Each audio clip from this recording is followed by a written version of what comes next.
What's going on, everybody? Welcome into the Wednesday show. It's a little bit later. We didn't have one Monday or Tuesday. Monday was Christopher Columbus Day, and Tuesday was, well, I just was sick.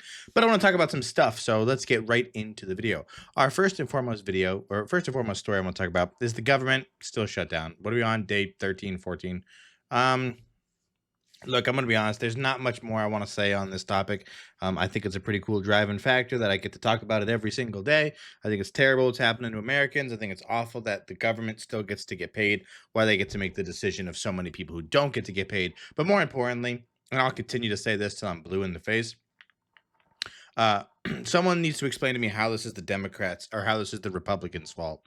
That's pretty much where I stand on this. I've seen a lot of people talk about how it's all the Democrats are saying that it's the Republicans' fault with their. It's so weird because like Republicans are out here doing interviews and they're going on press tours and they're going on like the news and they're going on all these different platforms and stuff like that to kind of talk about this, which is I mean what everyone should be doing.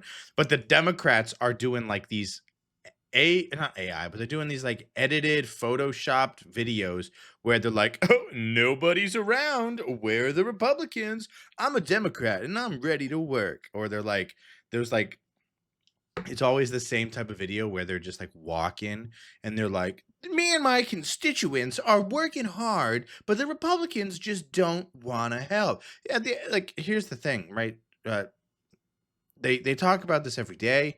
They talk about it every day that they come out and they tell us what's going on. There was a bill to just keep the government exactly how it was while they could work on it. And the Republicans voted yes, and the Democrats voted no. It's a political game the Democrats are playing, and that's pretty much all we have to leave it on. Um, we want to talk about um, why it's still closed. It's the Democrats' fault, and until someone can give me a reason as to why it's not the Democrats' fault, because they need to vote yes, and they're voting no. So it's I find it hard to believe it's that cut and dry, but I think at this point that really is what's happening. Um, and so that's sort of where I'm at on that topic. There is a little bit of an older story I want to talk about. Older as in last week, and that's that Turning Point USA, which is Charlie Kirk's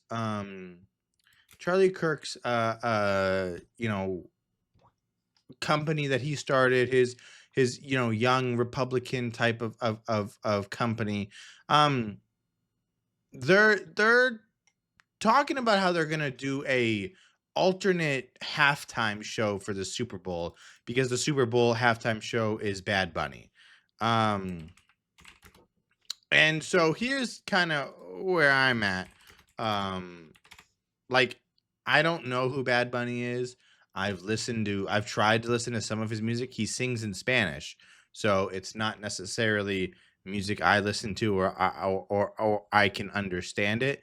But from the turning point standpoint of it, I really can't imagine that this is something that Charlie Kirk would have done or wanted to do. And I know it might be a little sad to talk about that right now because he's only been dead for about a month, but again, I don't necessarily think a disagreement with the halftime show performer needs to be a publicity stunt in performance to then go do something else. I really, really don't think that. Now, a lot of his songs, I think all of his songs are in a different language. They're not in English, but there have been plenty of performers in the Super Bowl halftime show who weren't necessarily English speaking performers. And I think it's really weird that like that's sort of where we're at, where it's like we're just trying to find a reason to make it um, you know, publicity and get free press and get free eyes to watch our stuff. And I think that's really stupid. And I think it's dumb. And I think the answer to it is to just not watch the Super Bowl halftime show. If you don't want to watch it, don't watch it. I mean, I can't remember the last time it was like an enjoyable. I mean, let me go through here. The list of them. Last year it was obviously Kendrick Lamar. The year before that it was Usher. Before that was Rihanna, Dr. Dre, Snoop Dogg, Eminem. I didn't really care for that one. The Weekend. I'd say the Weekend was probably the last one that I was excited about. So that's 2021. That's kind of when the weekend was pretty popular. Before that, Shakira, Jennifer Lopez. It even said Bad Bunny was back there too, which is I didn't realize that. I've never seen someone say that. Wait, was was that the same Bad Bunny back in 2020? Um 19 Maroon 5, 18 Justin Timberlake. Timberlake wasn't that bad. Lady Gaga wasn't that bad. Coldplay, Beyonce, Bruno Mars, Katy Perry. I mean, none of these are really. I mean, these are all just like who's hot at that time of year. That time, I mean, you go back down to like 2010 where you have The Who, and then 2009, Bruce Springsteen, Tom Petty, the Heartbreakers. These people who are watching the Super Bowl don't even know who those people are. So it's really interesting to see that like Turning Point is trying to capitalize on. I really, really do disagree with it. I think it's kind of tarnishing your brand a little bit, regardless of what they do, because it's not even going to be like publicized as like, even if it is better, it's not even going to be taken as like a cool alternative. It'll just be turned into like a racist example of whatever. If they wanted to do something, they should do like a post Super Bowl event, because then that can like grow into its own thing, right? A post Super Bowl party. Whereas now it's just going to look as a competitor, and it's just going to be labeled. I mean, mark it right now, it will just be labeled as racist. That's all it's going to be. Now, speaking of things that I really don't want to talk about, but I feel like it's important, we have to talk about a young man whose name is Elijah Wilks, and I just want to talk a little bit about him, um, because this is an altercation between an off-duty police officer and Mr. Elijah, where Mr. Elijah, he's trying to get into the lane. They're driving cars, and he's trying to get into his lane before the lane closes, and while he merges, he hits the truck, and an altercation happens where they pull off of the road, and they both get out of the car, and the undercover cop is assessing the damage, and Elijah walks right up to him, and unfortunately he decides to hit him in the face with a pistol. And when he hits the cop in the face with the pistol, unknowing that it's an undercover cop, unloading that he's a gun, the gentleman takes out his gun and he proceeds to shoot Elijah and kill him.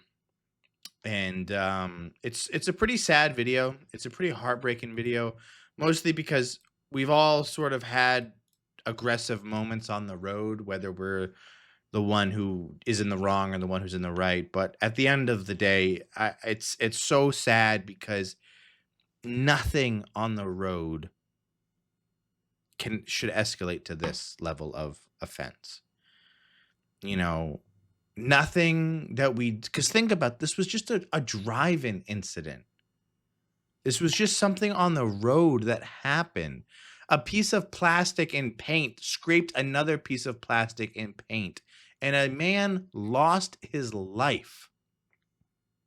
Now, the man who lost his life was in the wrong, so let's make no bones about that. The gentleman who died caused the action legally, rightfully, justicefully in this country that cost him his life. But the bigger problem, the bigger issue is that we live in a world right now where this is sort of normal. Right now, there are psychological aspects to tempers flaring and anger flaring when you're driving, because you're operating a very heavy piece of equipment that can literally take lives or your own life if something goes wrong. And there are tons of bad drivers, but there is nothing on the road that should ever lead to an incident where you lose your life, or on the counterpart where you have to take someone's life. And it's just heartbreaking to see. It's heartbreaking to see the sadness, and to see the unfortunate result of what happened. Now, I do want to give a little bit of props to everyone involved in this situation on the deceased side, who they're black. I mean, it's a black family, and everyone on their side of the family are really like, he was wrong. and he made the mistake and he paid the price.